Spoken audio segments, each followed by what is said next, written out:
to winning, never to lose. When we talk about vacation, though, it's always a cruise. It's Tony and Tommy with a TNT schmooze. Cruise Talk Weekly and we lighten the fuse. And we are back, ladies and gentlemen. Cruise Talk Weekly with Tony and Tommy. I'm Tommy. Hey, Tony, how are you? Good, my man. Just back from a cruise. I just flew in from Port Canaveral yesterday, and boy, are my arms tired. Welcome to the Catskills, 1958.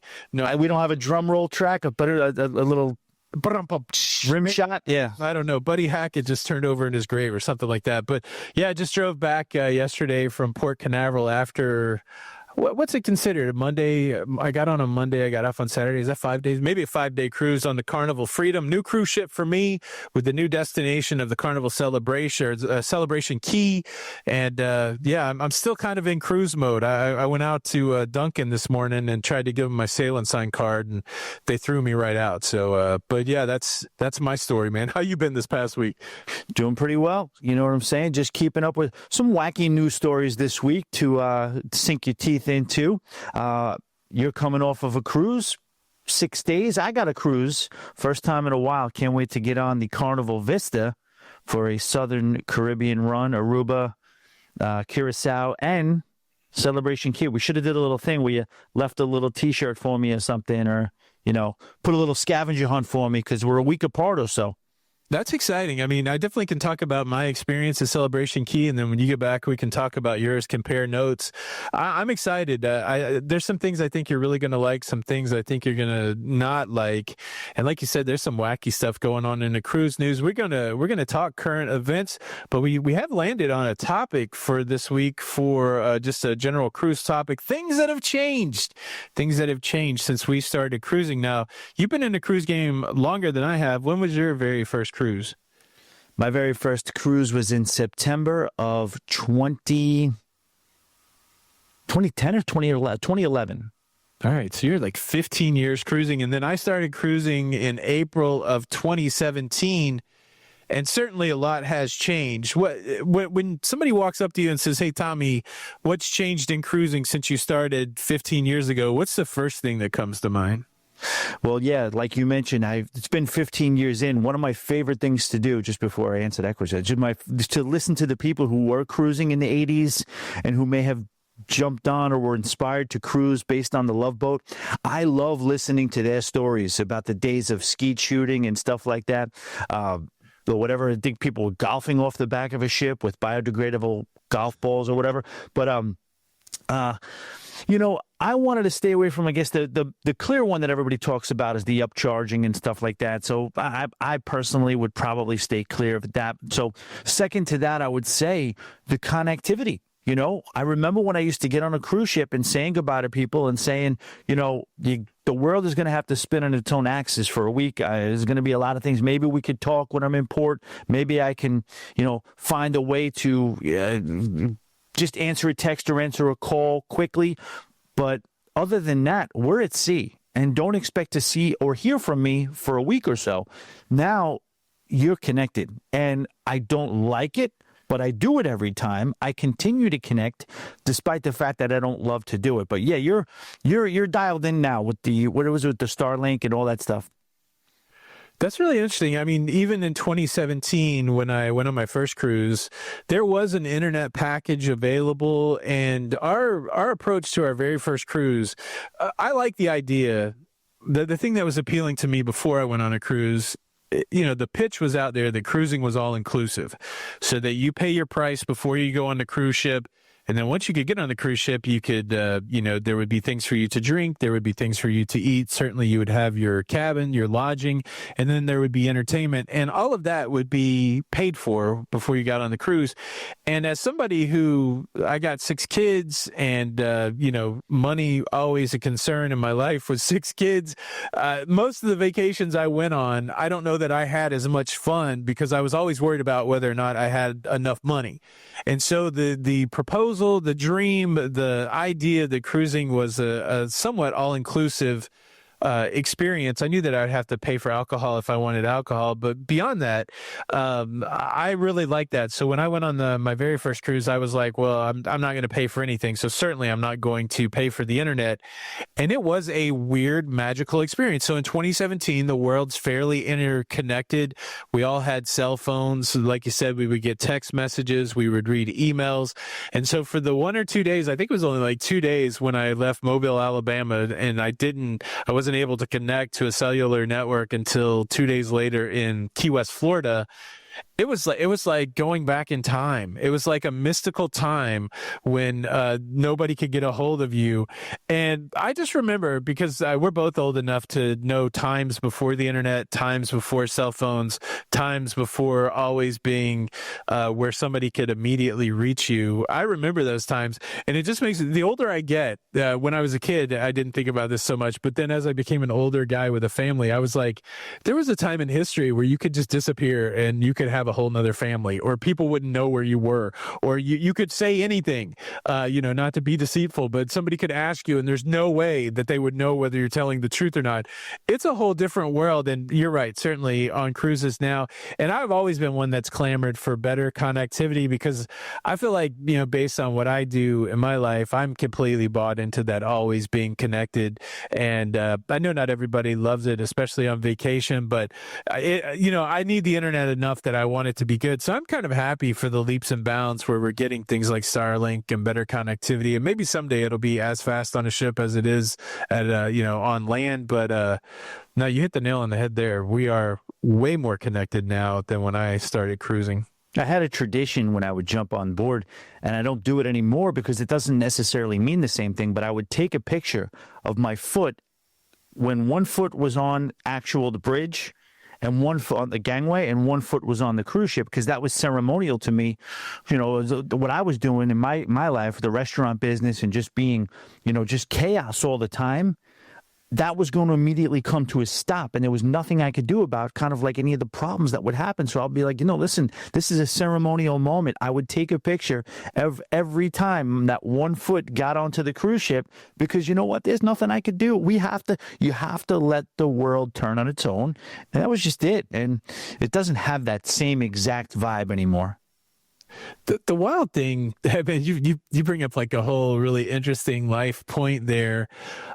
So many times, especially when I worked in corporate America, and I worked in IT, and there was a time where if something broke at a company, when it came to certain parts of a computer network, I was the guy that was going to fix it. And so, in life, in your job, and certainly right now, as you're building the Chop Shop business, there's only two of you guys, so your level of importance in that endeavor is huge.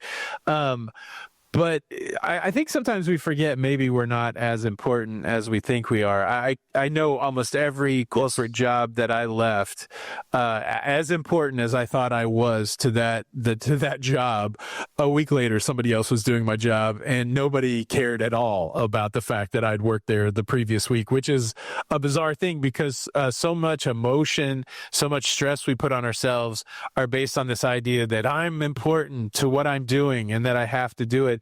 Maybe cruising is the perfect vacation type to not only get you disconnected, but to remind you about how insignificant you may be in life, because there's freedom in that insignificance. I don't say it as some sort of mocking thing, but I think sometimes we lay too much pressure on ourselves, thinking that too much stress, thinking that we're more important to the activities that we're doing. When, we talked about corporate speak last week. Sometimes in meetings when people would get way too heated or way too animated, my favorite go-to was like, nobody's dying here today. It's not like we're surgeons, these decisions that we're making, not going to kill anybody. And I think sometimes we let that level of pressure get on us. But now I kind of want to disconnect. I had an experience on this cruise on the Freedom where I couldn't get my laptop to work. And so I was without my laptop for 3 or 4 days. And I forgot how, I guess I didn't really appreciate how essential a tool that was for me to do my job. And so for the last couple of days that that cruise, I was still connected. You know, I was still able to text my wife and, you know, play the game that we play on the iPad, all that kind of stuff. That was still cool. But I was able to say, okay, I'm not going to work for a couple days. And that was pretty freeing, because you know how it is as somebody running a small business. The opportunity to work is present 24/7. So it was kind of nice, kind of chill. You know, I'm going to be real superficial in some of the things that have changed. This one, and I don't know that I necessarily care too much about it.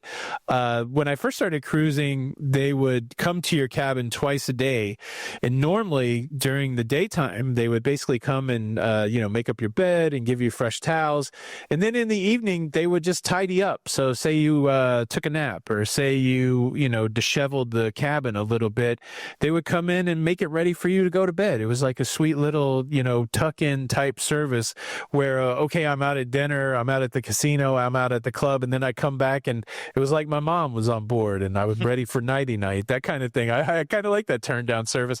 And then somewhere along the way, I think the cruise line said, well, if we cut down that turn down service, then we'd, yeah. And also during that time, I feel like I had two cabin attendants. I feel like I had one main room steward and then like a helper.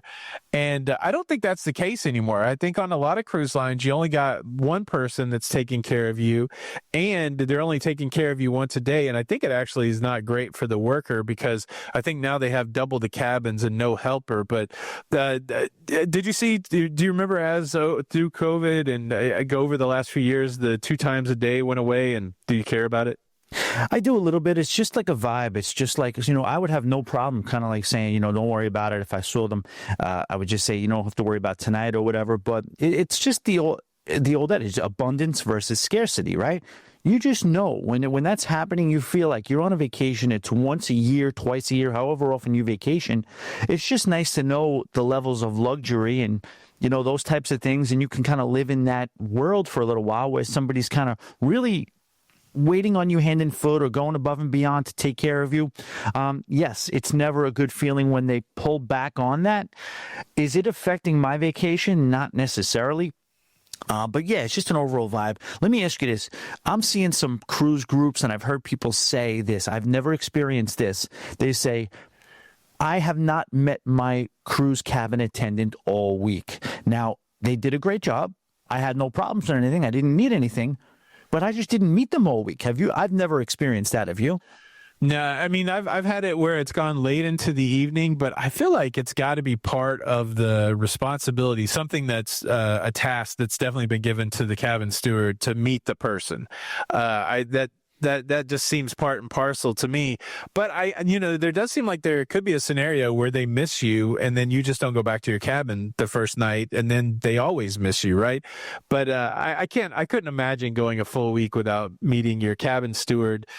You know, I don't even know if I think on this Freedom Cruise, I don't think I met my cabin steward on the first night, because I did just drop my bags and I was out for most of the night. But then the next morning, I met the guy right away. So I would be surprised if I'd be surprised, but I think it's probably possible, but I think that's one of those infrequent things. I am like you, though. I do like, probably out of the 5 days that I was there on the Freedom, there were probably 2 full days where I just told the guy I had everything I needed. Like, I don't need you to come make up my bed, because part of it is, you know, again, we have these conversations like, how sympathetic are you supposed to, you know, feel for the person that's providing you a service on your cruise vacation? Part of me is like, I don't need you to clean the room every day, and maybe that gives you a little bit less work to do, and maybe that makes your life a little easier, and I'm happy to do that. You know, I don't need much, and I still, you know, there's a lot of conversation around gratuities and assigned gratuities.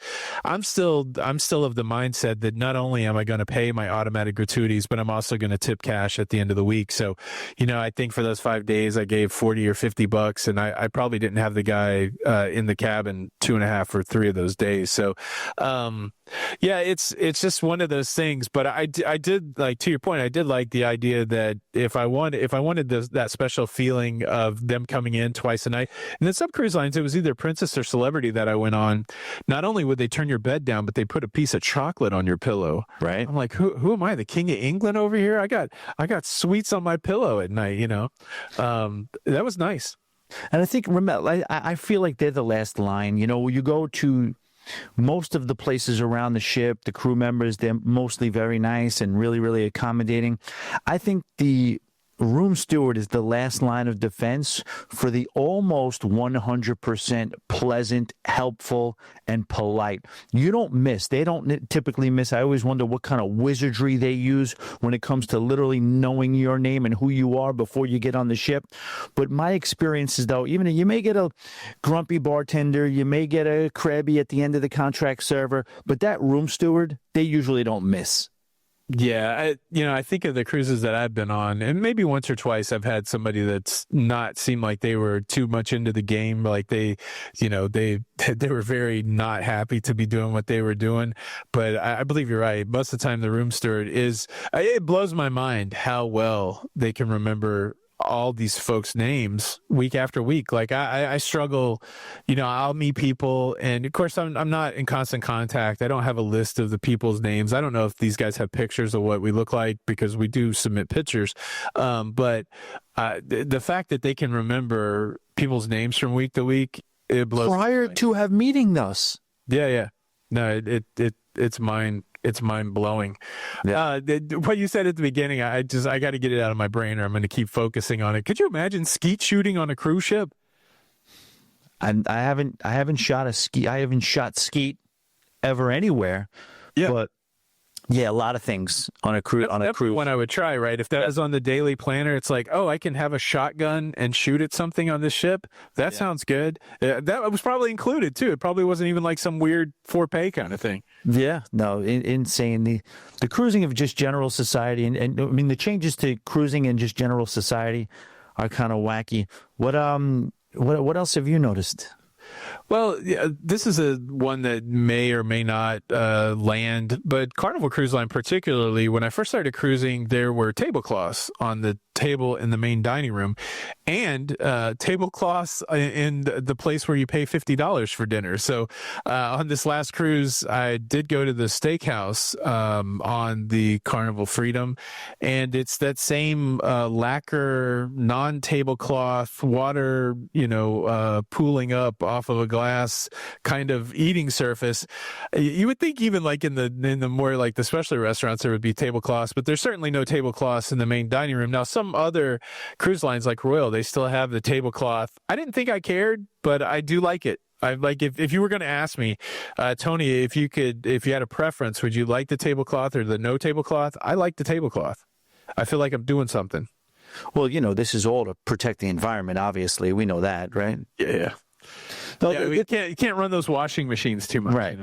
The thing is, and I love it too, because when we're getting back to corporate speak and stuff like this, they think they're shrewd. I don't know if they think they're shrewd or they are shrewd by just kind of branding it. Listen, you're going to like this way better. We are launching, ladies and gentlemen, we'd like to announce that we are launching what we're calling American Table.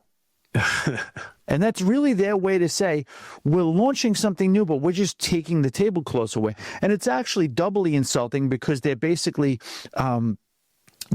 associating something that's less fancy with American, right? Right. So saying, no, you guys are Americans. We don't need no cloths, right? I mean, getting off the dirt, yeah. But it's funny. But yeah, it's just it's just business. It's corporate America. It's what it is, and I do notice it when it's there. I will say I don't necessarily notice it when it's not there. But I will say this, Tony, to what you just said, I did not know that. That is, I would say, blasphemous to not have the tablecloths in the steakhouse. What are they charging nowadays for the steakhouse? That steakhouse was $52 for the meal, and the food was delicious. It was I can't remember. It has an interesting name. They have all these different branded steakhouses on Carnival. This was called like the Sun something. It wasn't like the Fahrenheit or anything like that. Food was delicious. I had a really great meal in there, but of course there was water all over the table from my water glass, and I was like, I hate this. Like, why are the plates sliding around? Like, you can't throw a cloth on the $52 dinner. I get it. The other thing, and I don't mean to, I'm gonna tangent here just a little bit. We talked about pet peeves last week. I do not like a dining experience where I have to keep my fork as if I'm at Golden Corral or something like that. Again, some cruise lines are very silverware generous, shall we say? They don't make me eat my steak with the same fork as my salad or something like that. And I'm funny like that. I don't like my food to touch, and if I eat something that's one kind of food, I want a different piece of utensil to eat the next piece of food. And it's crazy to me when you're in the main dining room and they're like, hey, maybe you want to keep your fork. And it's like, okay, I'll keep my fork, but what part of this dirty non-tablecloth table am I supposed to lay this fork that's been in my mouth on that I'm going to put back in my mouth? I don't know. Again, that's maybe I'm a little too obsessive about that, but that's all. I'm always judgy on whether or not they'll give you another fork. No, you like what you like, and the hot button issues are the hot button issues, and I don't necessarily I wouldn't say I have the same, I guess, pet peevity for that, but what I will say is that they are, what your brand is your brand. Like, these are the little things. These are the type of details that, you want to say Carnival gets a certain type of reputation for, and I don't even know that it's that much discounted. I have not necessarily in my travels, when I price out cruising, seen Carnival. If you're talking about the full regular price, they're not blowing away the competition with pricing. Maybe it's a little bit, it skews a little bit lower, but you could find really good deals, similar deals on Royal Caribbean and Norwegian, or you at least used to be able to in the past. But yeah, like for people who want that type of service, that elevated service, that kind of throwback to yesteryear of cruising, those types of details are important. And if Carnival is going to kind of forego those things, they're going to have to answer to comments like what you're making right now. It's really interesting. We've talked about this a little bit before. When you're at running a business, obviously the way that you increase your profit is to increase price or to increase or decrease operating cost. And certainly Carnival's mainstay for drawing in new business or retaining business is being able to publish the cheapest price possible. And I think it's a good model. But the challenge for me, they go, okay, we don't want to raise price because people don't want to do that. But what can we do operationally to save money? And, I think that's why you see we go to one service a day. That's why we see no tablecloths. That's why we see let's not wash extra silverware. But, when you start to stack a lot of those things up, it becomes glaringly painful. And I'm a big Carnival fan. Like we're talking about it. I'm chasing Diamond. I like those cruise ships. I had a blast on the Carnival Freedom. I enjoyed a lot of the included food options. We'll have to talk included food options at some point. But there's some glaringly obvious things that you're going, oh, you're just trying to save money and it's changing the experience a little bit. I would pay a little more to have a little different experience sometimes. But, at the same time, they're running all these satisfaction numbers. And if enough people aren't writing on their survey, oh, I wish I had a tablecloth, or it's weird to me that I have to, I have to use the same utensil, then it doesn't matter, right? Because you're able to reduce those costs and still keep people satisfied. But the funny thing is, if you've cruised a little bit, you have all these experiences, and I'm sure we would rightfully get some pushback to say, well, you guys are somewhat professional cruisers. You're going multiple times a year, and these kind of things may not resonate to people that are only going one time a year. I think all of that's fair. But the cool thing about being a cruise commentator is I guess we can nitpick it a little bit. Anything else comes to mind that has changed over the last few years that's kind of weird?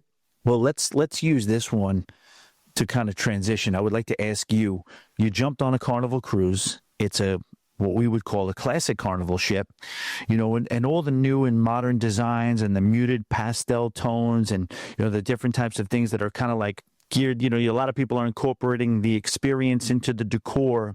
When you get back on a ship like that, and how they used to design with Joe Farkas's kind of crazy, wild, chrome Vegas-style decor. Even when I turned on your ship tour in the beginning, it kind of jumped out. I was like, wow, it's almost like stalagmites coming out of ceilings and stuff. What was your first response? What was your first reaction when you jumped on the Carnival Classic ship? I didn't have the jolting moment until I started to edit that ship tour. And as I kind of looked at it in totality, I was like, wow, this is a really dark cruise ship. To what you're saying there, most of the modern ships, even if you go, say, on Carnival's newest ship, the Jubilee Celebration, the Mardi Gras, they have definitely transitioned into a more nautical, like you're saying, pastel, sea foam, all of those things, the coral, all those things that are associated with the sea. This ain't that. This ship that's built in 2007, and it's wild. I mean, you got Renaissance art all over the place.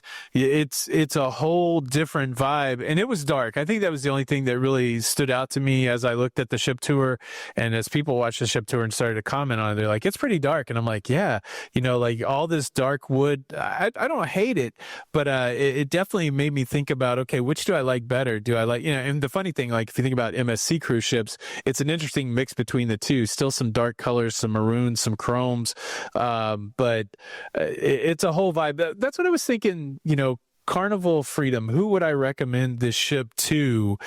Everything was about in the middle, right? So the price was low to, this was a really cost friendly ship if you were to book it, but it wasn't like the highest level of cruising, but it didn't seem like the lowest level of cruising either. I don't know who that cruise ship is for.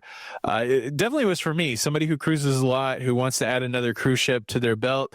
But it was a whole interesting vibe. Have you been on that Conquest class? Have you been on the Freedom? Yes. Yeah, I've been on the Freedom, been on a couple of different ones, and just that whole era kind of like has the same sort of, and he obviously, Joe Farkas was, a famous cruise ship architect, all that stuff, design architect.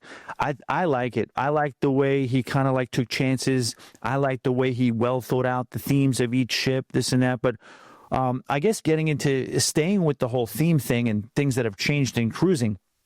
What I go to a lot of times, and forgive the people who listen to my show regularly, I say this fairly frequently, is over the years, the analytics have been done, and whoever designs these ships have gotten very, very good at making money with every single square inch of that ship. It wasn't always the way where it was like, let's get a little bit of a wider hallway. Let's clear out and make a grandiose atrium. Let's do these types of things so that you create a certain vibe and a certain element. It's almost like what Penn Station was when you first walked into it in Manhattan in the early, early part of the century. You just felt like you were royalty entering New York City. Hey, listen, we could put a bunch of stores here. We could put office buildings on top. We can, the air, whatever you call it, the air real estate has become more valuable, and that has become less. So things have become a little bit more cramped, and they have figured out numerically how to make more money out of every square foot on a cruise ship, which is not what they were always, they weren't always prioritizing that. It's an interesting play. I guess to put it in perspective, the smallest cruise ships that Carnival has right now would be the Fantasy class. I was on the Paradise recently, and the atriums on those ships are really small. And when you enter into those atriums, they used to be flanked by seating on both sides. So you'd have the focal point, which was the atrium bar. There would be seats around the bar, and then it would move to a kind of an overhang type area, and there would be seats under that overhang area. So you could sit there, you could still see the bar, you could see music. If there was music, there's a stage right there on the bar. When I went on the Paradise, one of the seating areas had been converted into a gift shop, and then the other seating area, I think, had been converted into something else. So the very limited amount of seating in the atrium on the Carnival Paradise is now gone and turned into a way to make money. If we look at the Carnival Freedom, there's still a lot of seating. I love an atrium that has good seating, and that's still true on the Freedom. But if you go up to the promenade deck on deck 5, the casino is there on one part of that. And then what used to be opposite of the casino was also another great amount of seating. Well, they took some of that seating and turned that into slot machine spaces. So I think what you're saying is absolutely true. I think I would love to see the data on this. I would love to sit in some of these financial meetings where they say, okay, this ship is making X amount of money per cruise. Hey, all you nerds in the room, how can we make more money on this cruise? And I'm assuming that had to be the beginning of a thought process where somebody goes, well, if we took out 8 seats and put in 4 slot machines, that's going to equal X amount of more dollars per cruise. Or if we take out the 10 seats that are there in the atrium and put another Carnival Adventures gift shop there, then we're going to be able to make this amount of money. Again, and then all of that tied back to guest satisfaction surveys. I'm pretty sure that's the mechanism they use to understand whether the changes that they're making, and I'm sure it's across all the cruise lines because the guest survey is such a huge part of the cruise experience. It's fascinating to me how this business marches forward, and it continues to garner more and more people that are cruising. So whatever's happening seems to be working well. I just want to ask this, and I'll be the first to admit it. I do not always fill out the guest survey, which makes me feel bad now that I say it out loud, because people are always like, oh, especially the hard press you get at the end of the cruise. Oh, give me a 10, give me a 10. This is how we get promoted. Are you good about filling out the survey? I'm not good about it. I would say I'm about every other cruise. I'll do the survey, especially if there's something I want to get off my chest. Definitely, I'll put in. I'll make sure I'm looking forward to the survey on this. This is a whole other show, but I think our society as a whole has become too survey driven. I mean, survey after survey. They're asking you about how was your survey experience. That's the next survey. It's a little crazy. So it's just like, I don't need to necessarily continue to participate in your ability to try to squeeze everything to try to make as much money as possible. So I'll do a survey here and there, but I am not like one of these people that says, it's my responsibility as a cruiser to make sure I fill out this survey. It's just not where I live, Yeah. Another thing comes to mind as we talk about things that have gone away. It just popped into my head. I feel like there's less licensed Broadway or licensed production shows now than there was previously when I first started cruising. And I've asked this question a lot to people that maybe could give me an answer that work for these cruise companies. I guess there is an incentive to develop entertainment in-house, because some of these production shows, you would have to hire entertainers that all they could do is work on the production show.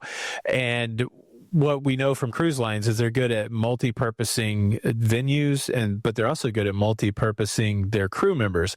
And so if you have to license a show and the people that you hire to perform the show can only perform the show and they can't perform any tasks like, say, help with the safety drill or something like that, it becomes more advantageous for them to develop shows in-house. So I feel like we've seen a little bit of a transition since 2017 of cruise ship entertainment from big production type shows. Now, they certainly exist still on different cruise lines. Every cruise line still has good production shows, but I feel like a lot of them are developed more in-house. And then the shows that aren't the big production shows turn more into like clip shows or just like, song reviews, that kind of thing. I definitely feel like I had a wild experience on the Carnival Freedom, though. Every Carnival cruise that I've been on since I started in 2017, and this was my 21st Carnival cruise, I always try to go to the 9 p.m. welcome show, and that show has not changed. It's unchanged since I started in 2017. They're going to have the cruise director introduce himself. They're going to bring up a kid and give them some gifts. They're going to bring up some people, and they're going to perform a little contest so they can become the special reserve seat people. And then the production show usually comes out on the steel apparatus, and they always sing the Van Halen song Right Now. At least that's one of the songs that they sing. And I've seen that on there. It didn't happen. I don't know if something was wrong with the production crew, but we got the two comedians on the show. But I don't know. Do you go to the shows much? Have you seen that change? Maybe I'm more in tune with the entertainment. That's one of my favorite things in cruising. But what do you think? Yeah, I will say I'm not necessarily the biggest entertainment guy when it comes to cruise ships. I definitely will pop in. It's more along the lines of what I'm doing solo cruises. A lot of times when I go with a group, it's with a group that likes to make their own fun and kind of, a lot of times the people I cruise with, they don't even look at the program or anything like that. They kind of just, all right, where do we want to be right now? Let's go there. But when I'm cruising solo a little bit, I will do that. We talked about the American table thing, right? You give something a name, brand it, and then, all of a sudden we're supposed to want to run to it. I mean, I think Carnival did that a little bit with Playlist Productions, right? We're going to introduce this thing called Playlist Productions. It's our new commitment to, Broadway-style entertainment, but really what we're doing is removing the band, removing the orchestra from the pit, and we're putting a backtrack up. And, yeah, we got 5 or 6 shows that we could brand across all of our ships that we can kind of really nail down. It's good. I enjoy it when I go do it because it is a treat for all the senses, like, sight, sound, and all that stuff. But I do like it. But I don't necessarily gravitate towards the shows. Now, to what you said, when I was cruising, when I first started cruising, you didn't have as much of the actual Broadway or West End shows that are actually. Then it seemed like a lot of times there was a phase. It's a phase. You know what I mean? So it was a phase for a minute, and then you start seeing Norwegian remove some of them. And I agree with you totally. It's not as prevalent now. But I couldn't believe on the Vista. Last time I was on the Vista, the cast for Playlist Productions was also the roving band that would entertain in Ocean Place and other areas around the ship. So they were like that pop band that has the male and female singer, and they were also dancers in the show. And then, Tony, they were working the art auction, too. Oh, the wow. people who carry the paintings around. I was like, whoa. But it didn't bother me because they were still good at all three. So I was good with it. Yeah. But it is interesting to see how they save money, like you said. Yeah, the removal of the live band, again, some generalities here. I mean, there's still cruise lines that still have a live band that, I think some, and they'll sell themselves with that. Hey, we've got live music everywhere, but a lot of stuff has gone more to recordings. It's wild. I was thinking of one more thing that changed, and it slipped my mind. Gosh, I don't remember what it was, but it was something big. Well, we are remiss if we continue on the negative, I guess, to kind of ignore a lot of the positive things that have really, while you remember what you were trying to think of. I think it's a really cool. One thing I will say that I love that has changed about cruising is the overall commitment to the private island experience, the private destination experience, really has stepped up. I think, in the past, when I started cruising, it wasn't necessarily a stay on the ship day, but it was definitely a beach day. Mostly when you're talking about whether it's Princess Keys, Half Moon Cay, all these places, Great Stirrup Cay, even Coco Cay, the first iteration. But what you're seeing now is that those are being kind of taken over by the all-in, over-the-top, kind of real fun land-based experience with multiple things to do on a lot of these. It started with Labadee. It used to be Labadee's the exciting one. Coco Cay is the sleepy one. That kind of switched around, and I love the way it's kind of moved forward. I didn't mean to interrupt with your thought process, but I just wanted to make sure we got something positive in there, I'm sitting here with a big smile on my face because we're 5 episodes in, and that's exactly what I was thinking of. We got the twin brain going on. Somebody asked if we were brothers the other day, and that's exactly what I was going to say. The change in the movement toward the private island as a destination, and I guess the debate could be, and you came at it and said, "Hey, this is a positive thing." I guess this is the debate whether this is a positive or a negative thing. But certainly, I was docked in Nassau. Of course, this isn't going to be a private island, but the new Royal Beach Club on Paradise Island is getting close to completion. I had a good look at that when I was in Nassau. And of course, I was at Celebration Key. That certainly is different than when I started cruising in 2017. The investment in private islands, it's an interesting debate. Some old timers, some port-centric people would say, well, no, this isn't good because now all of a sudden you're making cruising less like travel. But I think to your point, I like the idea because, I meet people all the time on a cruise ship. Hey, where do you live? I live in Wisconsin. It's cold all the time. I want to go on a cruise ship and I want to go to a nice beach day and I don't want to be hassled. The private island is the best for that. Now, certainly these are moneymakers for the cruise line, but I saw somebody on TikTok the other day posting about Celebration Key saying this is the safest beach we've been to all week. And so I think there's a lot of things that stack up to make the private island a valid thing. Where do you land? Do you ever contemplate or get into this debate about whether cruising is real travel? Have you ever even entertained that in your thought process? Where are you at on that? Yeah, I think people do it all the time. People kind of judge cruising as something that's not necessarily considered travel, like real travel. I don't really pay it much mind. They can say that all they want. I do think that you can. First of all, I don't think there's anything wrong with going on a carefree vacation where you're going to turn your brain off. I don't think everything has to be an immersive cultural experience. If you want to just go. By the way, I think I got a little yelled at for that stare comment, so I don't want to, upset the apple cart a little again this week. Remember last week we talked about the stairs and the elevator stairs? About the stairs. Look, you did catch some flack, but as I said to most of the people that were giving you flack, this is all fun here, everybody. Like, there's just there's no judgment, right? I'm the one advocating for the stairs. It's fun to have somebody advocate the other way. But I do want to tell you this, my knee hurts right now. And if you saw the ship tour, I took a lot of stairs. All of those clips were purely for your bit. Like, if you go watch that ship tour, you could put on all of those stair clips. This is provided by Tommy Casabona. This is here just for Tommy Casabona. So I had to get the Tommy Casabona Stairman off my back. But just for the record, not to be overly argumentative, I said if you are able-bodied. I didn't say if you look able-bodied. I didn't say if you were, I said if you are able-bodied, you should probably walk down one flight of stairs. If but you're right. I should say, I should probably, I guess maybe, what's the word? I don't know. I mean, no, I should concede. I should concede the fact that you guys are right. You paid for your vacation. The stairs are there. The elevator's there. Use whatever you damn well please. I agree. Okay. No need to back it off. Look, we're going to say what we say. And I think people that know us all love, right? Like, so we got to have opinions. I mean, what are you going to do? Like, we can't not have opinions, right? You're right. So, somebody did give me a $2 bill on this cruise though and said to pass it on to you. I was like, okay, whatever. Oh, very nice. Thank you. I'm just kidding, but that would have been the height of funny. I did take some stairs. I try to take the stairs, but sometimes I just don't feel like it. Sometimes I don't feel like it.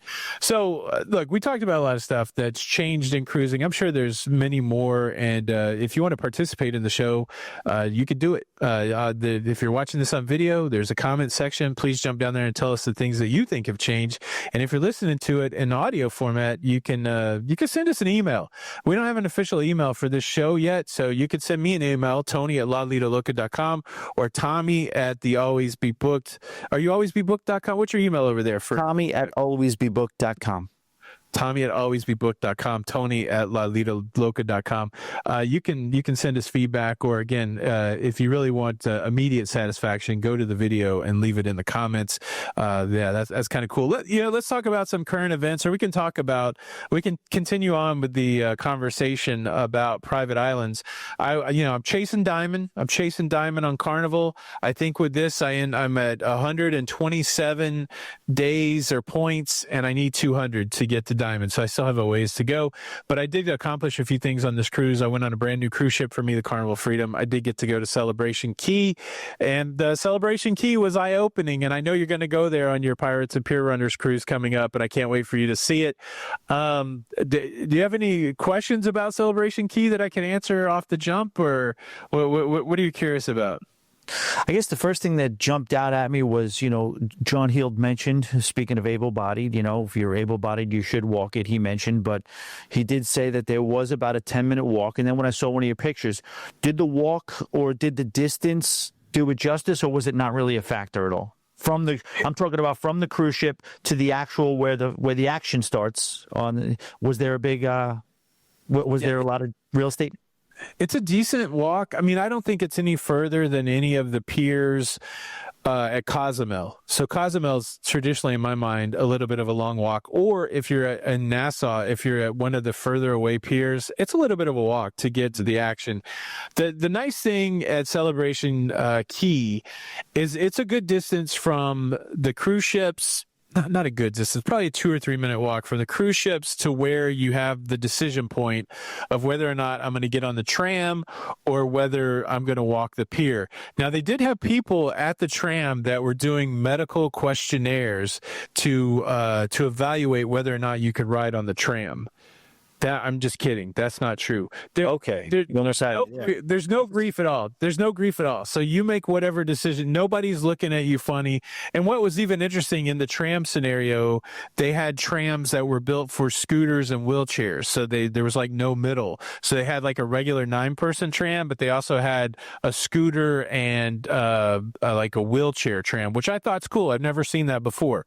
So they had you covered both ways. I rode the tram. I'm I'm nursing a bum knee, and I rode the tram. And I want to say that about Celebration Key, they have a tram system for the whole island. So when you get off at the main entrance, you can walk to the right. There's I don't know what the color is because I didn't ride it. I think it's blue.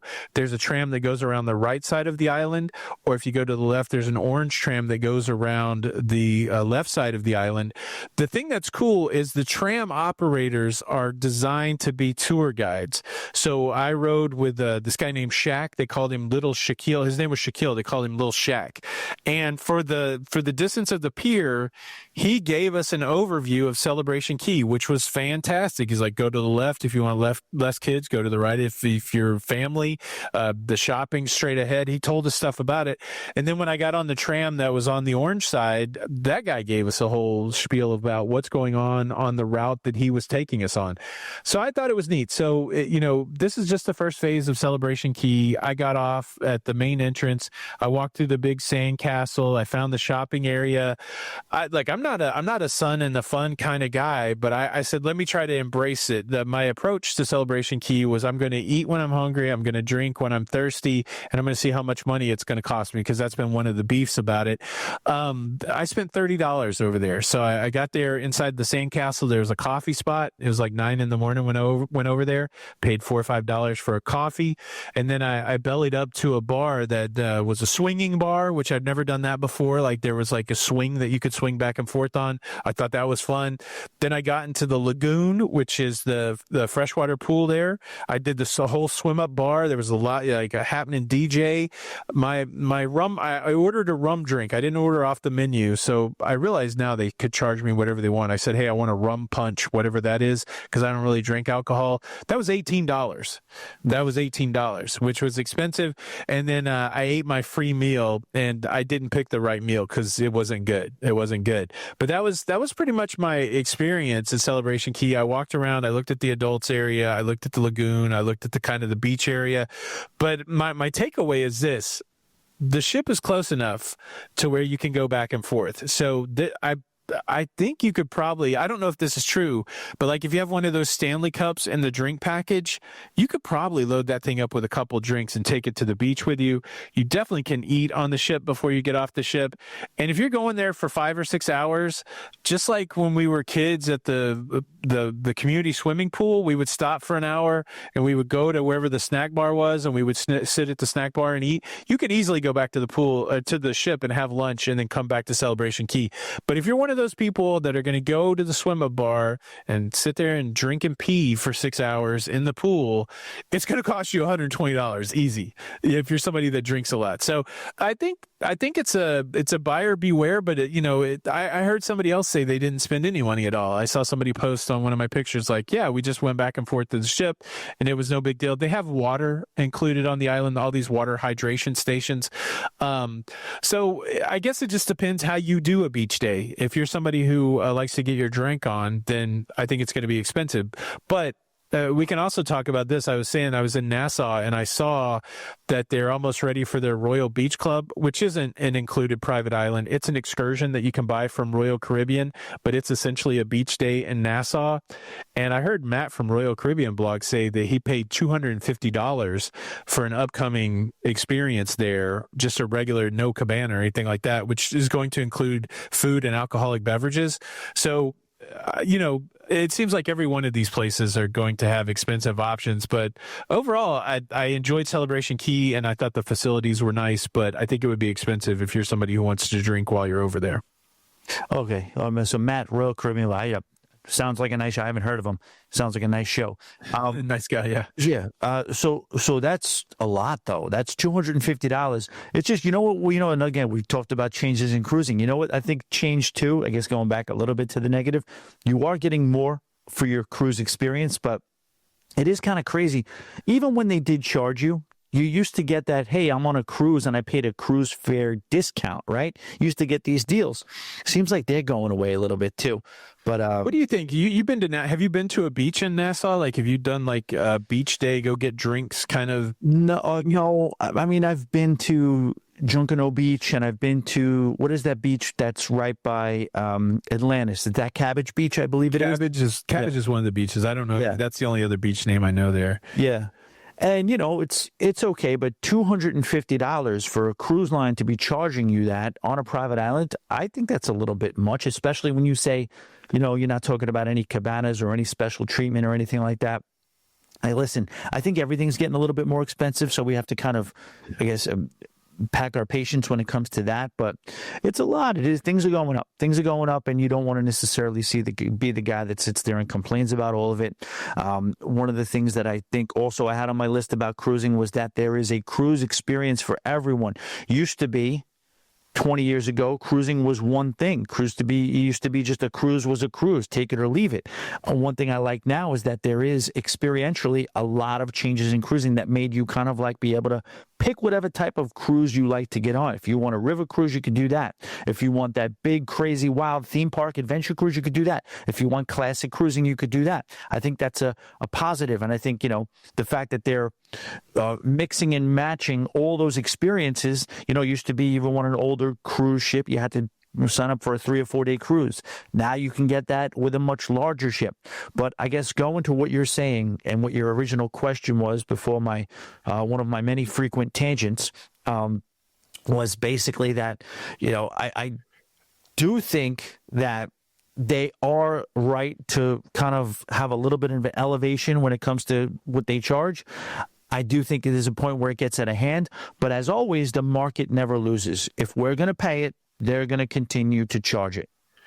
Yeah, I know I kind of mixed it in this Celebration Key and then the Royal Beach Club in Nassau, but it's a fascinating proposition to me. So if you think about when you go to Cozumel, I go to Paradise Beach Club often. I've worked with them before. They're nice guys. I've also gone to Sancho's a few times, but I think their price right now is like $80 or $60, something like that. And you get alcoholic beverages and you get food. They have a beach and they have a really nice swimming pool at Paradise. You do have to pay, I don't know, $20 for a taxi or something like that. And I find that to be a fairly safe environment. Now, I've never done anything like that in Nassau, so I don't know what it costs. Now, certainly, if you went to spend a pool day at Atlantis, I'm assuming, and trying to get food and drinks there, I'm assuming that's going to be several $100s. But can I go to, like you say, Junkanoo Beach, or can I go to Cabbage Beach, or can I go to that? I think Paradise Island has its own kind of excursion where you can go get food and drink. Can I do that on the cheap? I don't know. I think the selling point, at least from Royal Caribbean, and there's a lot of videos out there right now covering the construction progress. I saw like their president, Michael Bailey, out there covering the construction progress. I think that the real selling point is now they have water taxis. Before you even get to the port area of Nassau, you'll get off a Royal Caribbean ship. You'll go get on one of their water taxis, which is included with the I think originally it sold like in the $100 to $150 range, but like Matt said, his was $250 for an upcoming cruise. It's going to take you over there, and all your food and drinks going to be included, and it's going to be very secure. Is the security worth extra money? I think that's all going to be part of the value proposition that Royal is trying to sell, and maybe the exclusivity, because I don't think they're going to be able to take thousands of people over there, right? So it might just be a limited thing, but I definitely want to check it out. I was shocked. I got that information watching Royal Caribbean Vlog's video about the construction update, and I was really shocked when he came out and said he was paying $250. I thought $100, maybe this is $100 excursion. And of course, you talked about how things are marketed. It's already being marketed as an excursion, right? So I don't agree with factoring the fact that you're not going to get mugged or robbed into the price of the excursion. I don't agree with that. Yeah. Yeah, and I don't know how heavily they're leaning into it, but I do believe that's a component to it. Well, so I got a quick question regarding just while we're still on this piece. We all sail into Nassau, and we've all done it frequently, and we've all gotten used to that view, the lighthouse, this and that. So was that a little bit different? Did that take a little getting used to walking and seeing that kind of natural, just regular, untouched area? Now it's like a resort. Is that very visible from the ship? Yeah, so I wasn't there when we passed the lighthouse, but I do believe the lighthouse survives. I think the lighthouse at the end of that that area there is still there, but the rest of it looks like a construction site. So there's some buildings there now. There's some framing up. There's some concrete that's been poured. It looks like construction is what it looks like currently. So you got Atlantis off in the distance, and then as your eyes wander back down that island, all of a sudden you're in a construction zone. So that thing's supposed to be ready by December of this year, and I've seen the renderings and it looks amazing, but right now it just looks like it's under construction. That's going to be a pretty cool, like a last minute selling point. I don't know if they're going to necessarily make it so you have to buy it in advance or whatever, but sailing in and seeing that and in all its glory is probably going to sell some tickets. It's pretty nice. They have it's supposed to have the world's largest swim up bar. It's very thin, but they're putting in these infinity pools that look out into the ocean, which the views are amazing. Even some of the cabanas that they were highlighting in the video have this view out into the blue waters of the Bahamas. There, it looks like it's going to be fantastic, and that's probably another reason they can charge a premium. In the middle, they have an adults only section that has like a treehouse almost. There's going to be a DJ up top, and you can rent out rooms that are there by the DJ, and there's a pool under it. Yeah, it looks like it's going to be a really nice, and then they have a family area too, so it looks like it's going to be really nice.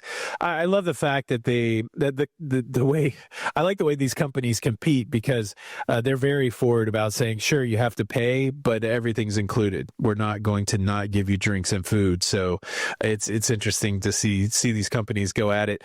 Another big announcement that came out this week, if we want to talk about current events, there was some speculation after Margaritaville at Sea bought the latest Costa ship that they're converting into the Margaritaville at Sea Beachcomber as to where it was going to go. So currently we have a Margaritaville at Sea ship in West Palm. We have a Margaritaville at Sea ship in Tampa. And now we have this third ship, which is too big to go out of Tampa or Jacksonville. Where was it going to go?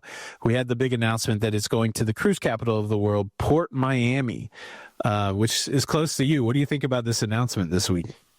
Shout out to Mike G, the naughty cruiser. I think he had a little. I think he had some information, some inside information that might have to be questioned now. He was really thinking this was going to Texas, wasn't he? I think so. I mean, there was a lot of speculation as to if it would go over on the coast somewhere, and Texas, of course. There's another thing to talk about, Texas. The Galveston does seem to be the darling of the cruise expansion right now. They do seem to get a lot of love. And I know there were a lot of Texas cruisers that were just rubbing their hands together saying, give us a Margaritaville at Sea cruise ship. I think it would have been interesting, but the big challenge for Margaritaville at Sea, and we've watched them for a long time.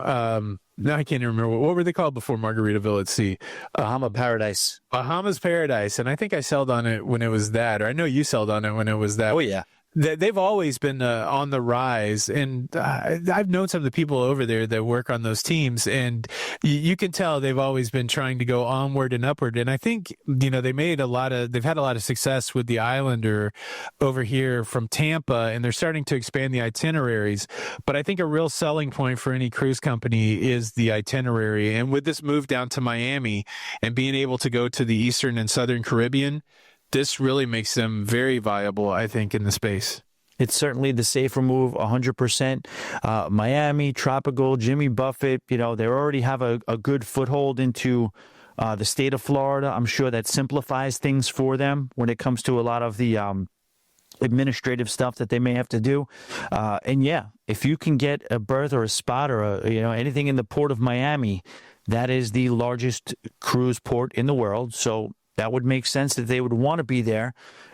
It's just, I think, you always know a cruise line will make it when they start constructing their own ships. Do you see Margaritaville at Sea constructing their own ship at any point? I don't know what the tipping point is for that, right? Like, that's going to take a lot of capital. I don't think they're a publicly traded company, so I'm not really sure how they raise that kind of money to build a new ship. It's interesting because I think there's whole, I don't know if it's apples to apples, but I think there's whole industries or whole sections of global cruising. Like if you think of cruising in India, some of those other places where cruising is actually very big, but much of that inventory is repurposed inventory. So where a cruise company says, hey, my ship's going to be good for 40 years, but I don't want to keep it after 18 or 20 years. I think there's still a big part of the cruise global fleet that are these older ships that are operating.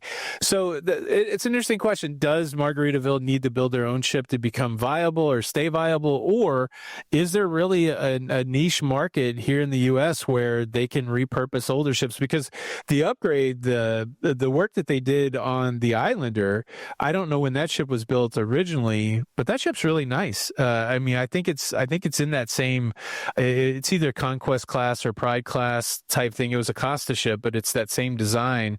They did a really good job with the refurb. So it's a great question. It's a great question that I don't really think I have a good answer to. I think it certainly would show some strength if they could build their own ship from scratch, but I wonder if they have to. That's an interesting thing. Yeah. And I'm trying to think about the publicly traded aspect of it. I know it's Margaritaville at Sea. I know it's not the Hilton, it's not Marriott, but on land, the Margaritaville properties, they are affiliated with or partnered up with a major hotel group. I'm forgetting which one it is right now, but I wonder if they have a stake in the cruise ships, and would that make it sort of semi-publicly traded? I'm not sure. Maybe it is. Yeah, I have to look. I could be completely wrong on that. Maybe they do have a pile of money, but it feels like it would be a big commitment. Like for them to build a new cruise ship, like what is Icon? All those ships are billion-dollar cruise ships. So you got to figure if they're going to go smaller and maybe not as big as that, you're still probably, $500 million to $750 million for a cruise ship. Like I don't know what the tipping point is to show that that's viable, and how would they get that money back, and how long would they have to go? But we can talk about Virgin Voyages a little bit. I was just going to say, by the way, it's Wyndham. I remembered it. And yeah, this kind of transition, you're talking about cruise line upstarts that have proven considerable resiliency. Margaritaville at Sea, Bahama Paradise Cruise Line, and Virgin Voyages kind of opening up in a pandemic, making all sorts of statements about how they're going to be all-inclusive and how it's going to simplify and disrupt the industry from cruising. They seem to be kind of blinking a little bit with this move, no? Yeah, this bothered me. So I was on the ship this week when this news came out that Virgin Voyage. I put out a video before I went on the cruise talking about cruise gratuities, and how there seems to be a vocal trend, at least on social media, saying you should remove your cruise gratuities. And I made a video kind of discussing that, and I broke down what each of the cruise companies were currently charging for their service fee for their automatic gratuities.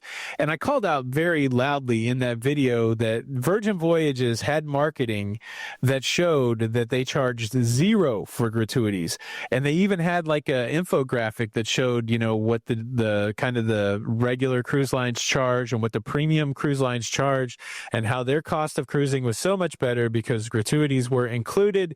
And man, did they break my heart this week. They came out with a multi-tiered pricing option that kind of mimics airlines, right? Economy, business, premium, or whatever, however you want to put it, a 3-tiered system. And I'll be dang if they didn't pull the gratuities out. So gratuities no longer included on Virgin Voyages, which is insane. That's the lead, right? They buried the lead. They did a good job burying the lead. Yeah, that's the big story here. And not only that, the gratuities that they're saying that you can pay are now some of the highest in the industry. So they're like, hey, if you want to prepay your gratuities, it's $20 per person per day, or you can let us charge them automatically to you on the ship at $22 per person per day, which is some of the highest in the industry. All this speaks to me is that there must be some sort of magic in the way that they pay for labor on cruise ships that makes it so much more advantageous for that labor to be supplemented by gratuities than straight up paying people. There's got to be some sort of tax break. There's got to be some magical accounting, not magical, probably legal accounting that makes having a tipped employee more advantageous than a non-tipped employee. Maybe you don't have to pay as much. I don't know. They pay retirement 401k or benefits, whatever. Because when I worked as a tipped employee in Tennessee in the 90s, my 401k was based off of the $2.13 per hour that I made. My tips didn't come into what the company was going to match for my 401k or other benefits like that. So there definitely wasn't, there was definitely something good for the company having me as a tipped employee. And what I was hopeful for, I said it years ago, back in 2021, when Virgin was coming on the scene, or 2019, before they weren't able to launch when they were supposed to launch because of the shutdown. I was saying the cool thing about Virgin Voyages is they're going to be able to be disruptive in the industry. And will people follow the cool things that they were doing? They're promising included internet. They're promising no tipping. And my hope was that the industry would follow them. And now it looks like they followed the industry. And I don't know how I feel about it. Yeah, I think I know how you feel about it. I'm pretty sure I do know how I felt about it. But yeah, it just kind of reminds me of like, well, first of all, MSC does a little bit of a version of this, right now, currently, with the different tiers you can kind of enter in at booking. And then it just kind of really reminds me of going back to the sail away days with Norwegian. They had the sail away price. You had they had the price that they would advertise. That was the sticker price. But you had to know, important to know, this is the sail away. You get nothing when it comes to this. And, they're also playing around with the internet, right? They're also playing around with the internet options as well. So, yeah, I don't know if it's a matter of either Virgin Voyages is running out of money and they got to do this drastic thing to keep themselves afloat. Or is it that we're looking around and we're seeing all this nickel and diamond going on by the other cruise lines, and it turns out there's some money in this stuff, and we want our piece of the pie when it comes to that. Which do you think it is? It's an interesting, I don't want to call it a bait and switch, but there's been a lot of people advocating for the cruise experience for Virgin Voyages. I've seen so many people go in on their first Virgin cruise and come off and say, I think this is our favorite thing. My brother, same thing happened to him. He'd cruised a bunch of different cruise lines. He went on Virgin. He came back. He said, "This is my favorite thing." There's a couple I follow, Gary and Lori. I gotta send you a link to their YouTube channel. They're fun, kind of zany people. I just saw something from them yesterday that said, we just finished our first Virgin cruise on the brand new Valiant Lady. This is my favorite thing. So I think if you get enough of that out there, then it does give these businesses an opportunity to change the game. They get you hooked a little bit. And now you're like, oh, now it's going to cost me more to do my favorite thing, but dang it, it's my favorite thing. And so, yeah, I don't know. I mean, that's the nature of business, right? Your responsibility as a leader is to maximize the profits for your business. And, if you can shield yourself in with industry terms of like, well, it's what the industry does, right? This is what we see. Interesting conversation about Carnival's loyalty program. If it is successful by transitioning from a points per day to a points based on the amount of money that you spend, if it becomes a successful model, other cruise lines will do it. This is how things change in the industry. So I think you're exactly right when you're saying, did Virgin look and say, we're leaving money on the table by maybe not being like what the industry standards are? We have a good enough base of people who love us. Let's change it. I think that's exactly what's happening. My only disappointment is that you don't get the whole Richard Branson skydiving announcement to commemorate it, right? They don't do that when it comes to that type of stuff, right? Yeah. I'm sure Sir Richard knows when the optics aren't that great. Oh, we're going to make a change that may make our loyal base mad a little bit. Yeah, I'm just going to stay in the plane. Let me stay quiet. Yeah. I'm going to stay in the plane. Right. Yeah, it's wild. I follow this TikToker named Cruising Amy, and she's been on the President's Cruise since we're talking about Galveston. She's been on the President's Cruise with Michael Bailey from Royal Caribbean, and they had him in a question and answer. And somebody led with the question, when are we going to get a good ship in Orange County in Los Angeles? And he immediately pivoted and said, well, most of the time people ask when we're going to get an Icon class in Galveston. And, while I'm not saying that that's true, if I was a betting man, I would put $50 on it. But I'm not saying that because I don't want to get in trouble with the people in Miami. So, not being clairvoyant, but just looking at what the guy said, I feel like he's saying that Galveston may get an Icon class ship. So Galveston continues to rack up with the hardware. MSC is getting ready to sail their first sailing from Galveston in November. It's interesting, but you know what's sad is the people on the West Coast still have the old ships, and the people in Australia still get old ships. So I'm sure they're scratching their head like, when do we become the darlings of cruising? I don't know. Well, it's just a matter of where we're going to go, right? It's just the problem. The challenge is with Galveston, I guess, is, the cream of the crop is that Western Caribbean itinerary. And as beautiful as that is, and as beautiful as the Mexican Riviera is, and Mazatlan, and, Cabo, and all those places, how many times can you do it is the question. So, it's always going to come back to good old Sunshine State. Yeah, he said be prepared for an announcement. It wouldn't surprise me if we see short sailings on an Icon, right? Like that would be wild. Because to your point, if you're living down in Galveston or Oklahoma or any of those Louisiana, of course you got New Orleans to sail out of. But if you're going to make the whole trip to go to Galveston, are you going to do it over and over for Cozumel? Maybe, but would you do it over and over for a ship that you can't barely see in a week that offers so many things? Maybe yes. So plus they made that investment. They have that huge terminal in Galveston, Royal Caribbean. Interesting things going on in cruising. Anything else stick out this week? I hadn't really followed the news a ton.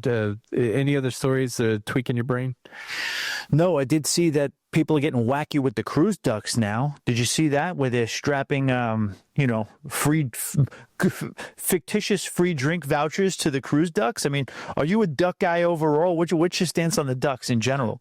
I'm not a duck guy overall, and I saw that. So I actually this is out on Monday. Happy Monday, everybody! We're recording it on Sunday, and I will have had a video come out for Sunday. So one of the headlines of my show is Carnival got punked.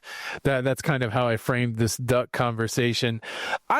Did you look closely at that picture? I almost feel like it's photoshopped. Like the words on that label seems photoshopped, but the brand ambassador, John Hill, basically said, and he posted it on his page, that somebody found this duck that has this tag saying, hey, you found this duck, take it to the bar, you're going to get a free drink, love Carnival. And he said that somebody actually did it, and they were very disappointed that they weren't able to get the free drink. I'm not a huge fan of the hiding the ducks, but I'm not going to rain on anybody's parade. I don't do anything with the ducks when I see them, and sometimes people try to give me the ducks. The weirdest thing for me, I don't know how you feel about people giving you stuff, but I say no a lot of times when people are trying to give me stuff. Hey, I found a duck. Do you want it? And I say no, and then they look at me like kick their dog or something. And I'm like, I don't need all that stuff. But it does seem like it's a fun thing for the kids. Are you pro duck, anti duck? Do you ever see a Jeep drive by on the road and you just want to knock all the ducks off their windshield? Or where are you at on the duck situation? I'm indifferent on the ducks, to be honest with you. Listen, it seems to make I will say it seems to make the kids and the families happy. So anything that can enhance that cruise experience. Also, anything that can distract the kids from hitting all the buttons in the elevator or doing whatever they do to terrorize the cruise ship, I'm happy with that. So, if the looking around the ship for ducks distracts them enough to where I can get from point A to point B, I'm happy about that. The ducks have had an interesting history. They kind of came online, maybe 6-7 years ago.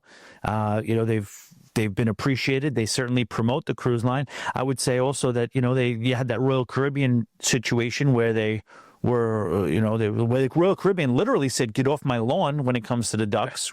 You're killing plants. Yeah, you're killing plants and stuff like that.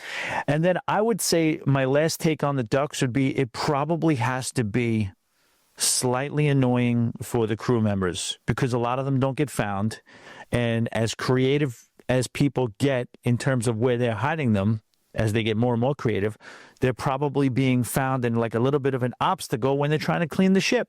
But I do not having said that, I have no problem with the ducks. I don't participate in the duck situation, but I'm happy for anybody who is enjoying that. But yeah, if you have the inclination to hide ducks and do that, usually you think you're doing that from the point of, you're being a nice person. Why would you then put a fake drink voucher on the duck? That part doesn't make sense to me.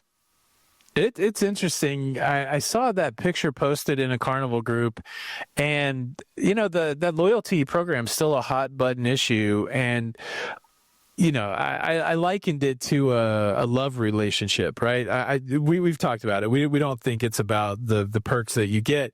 And so to me, it's really like, I loved you, I thought you loved me, and now I feel like you don't love me anymore. So it's all, what's the old saying? Hell hath no fury like a woman scorned. And there were people that were just saying, yeah, screw Carnival. I'm glad they're getting this drink voucher thing. So it would be wild to me if this is like some anti-Carnival sentiment out there, just trying to stick it to Carnival for the loyalty program.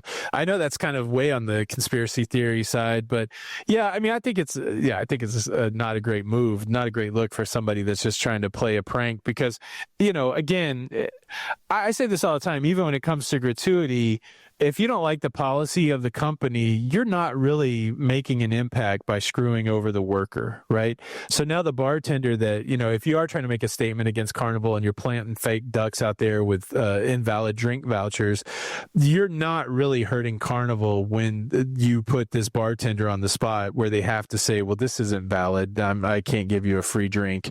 You're not really hurting Carnival. So I think it's a bad move, but yeah, people are wacky sometimes. I agree totally. I do have one more question for you. Have you ever gotten off at a cruise port with the intention to never to return to the ship? No, I forgot all about that. That was an interesting story that played out. No, I've never done that. Before we get into the story that's that works this week, that dropped this week about the missing cruise passenger. I do remember early on when I was commenting about cruising, this used to be a thing that crew members would do. As a way to escape into a country. And now what I understand, which is fascinating to me, is there are some cruise ports that do not allow crew members to get off of the ship because of that very issue of trying to immigrate from cruise ship into a country. Is that what happened in this story with this cruise passenger? They tried to disappear into a foreign country? Wow, that makes sense. So just going back to what you said, I recently did hear the fact that you have to get certain privileges to get off the ship as a crew member. Once you gain a certain status, then you can get. I was like, why would they do it? And that makes perfect sense. That's the answer to that question. But yeah, no, she got off the ship. I guess she, like you said in the video, she just wants to be left alone. She had this plan. She had a hankering to move or at least spend more time or do something. I have no idea what her plan was. And that's always my little pet peeve about cruising stories is that you never get the follow-up a lot of times. You hear the initial story and then you say, well, that's all the information we have now. I would love to know what this lady's intentions were. So the backstory is she got off the ship in Carnival, and she got off in Bonaire, and she took all her possessions. She left a tip, and she was considered missing for a while until she must have seen again, 10 years ago, this wouldn't have happened. 10 years ago, this would not have been a nationwide topic of 19 different cruise influencers. She would have just kind of had to deal with it, or the cruise line would have dealt with it and it would have been over. But now, since it became a story, she called Carnival, says, I'm not missing. I got off the ship. And she said, I'd like to be left alone. That's what I'm understanding. So 47-year-old lady, exactly what you said. And it was like an all points bulletin. She didn't make it back. It's wild the way that it works, right? So you scan your card, your ship card to get off of the cruise ship. And then before the ship leaves, there is a reconciliation to who's on the ship and who's not on the ship. That's why when you hear close to all aboard time, you'll hear names called out of people that did not check back in on the ship. And they're trying to double check. Well, maybe maybe we missed somebody getting back on the ship. If you're on the ship, please come to customer service. So I got to assume that this is what happened with this lady in Bonaire. She doesn't show up. They have to go. This is the weird thing about the story. If she got off the ship and took everything with her, right? Because normally they tell you to leave your passport in the safe, and then that way, if for some reason you don't get back to the ship, then we'll have the ship agent that's on the dock. We'll give them your paperwork, and then that way you'll be fine. So they had to have known. I don't know why this search went out, because they had to have known that she cleared out her cabin. I would think. I don't think we have all the information here. To your point, we're searching now. The officials in Bonaire are searching for the lady, and like you said, a few days later, the report is she calls the help desk and says, "I don't want to be found." But do you even trust that? Like, what if something nefarious did happen? I guess if you put together all those pieces that she cleaned out the cabin, left the tip, all that, but I don't think you can do that. Now, I did. Some people commented when I talked about it, saying that the immigration rules in Bonaire are some of the laxest in you can maybe do that. She might be able to do this without much issue. Well, my counter to that is to me that's a separate issue. So she gets off the cruise ship. Now the cruise line is not even involved anymore. It's between the government of Bonaire and the powers that be there and the United States, or wherever she came from. That's for them to sort that out. I don't even think the cruise line should not be necessarily held accountable one way or the other for that. That just becomes a separate issue. She got off. What I'll say is she probably should have, because I think people are right to worry about her safety. And I think what she probably should have done is probably said, I don't plan to return to this cruise ship. Even if they're going to say, you can't do that. You can't just stay off the ship. Well, she could just be like, watch me. And at the very least, even if some law was broken, at least her safety would be accounted for. No, I think that's completely fair. I've got to assume that if she's of the mindset to try to immigrate into Bonaire without going through the normal channels, maybe she's concerned that if I tell the cruise line on the front end that they're going to notify the authorities before I want the authorities to be notified. Like, I'm just trying to put myself in that mindset. But certainly she shouldn't let people search for 4 or 5 days without saying anything. You know what I mean? Yeah, give some sort of I don't know. She might have to get creative in this, but some sort of proof to let us know that, she's not being held against her will. I agree with you. Should she have to pay if all of a sudden this effort's been exerted to find her when she didn't want to be found? Nope, exactly. I have a question. We didn't even talk. This has nothing to do with anything. It's a random question that I have for you that I was kind of thinking, and I think I may have the answer figured out. But so 2 cruise ships, Liberty of the Seas, hypothetically, and Oasis of the Seas are at Coco Cay, right? Yes. They're all enjoying themselves on board, and Oasis of the Seas is leaving first. So they leave. Someone from Oasis of the Seas stays on, and they miss the ship on purpose. Do they get put onto Liberty of the Sea or Liberty of the Seas?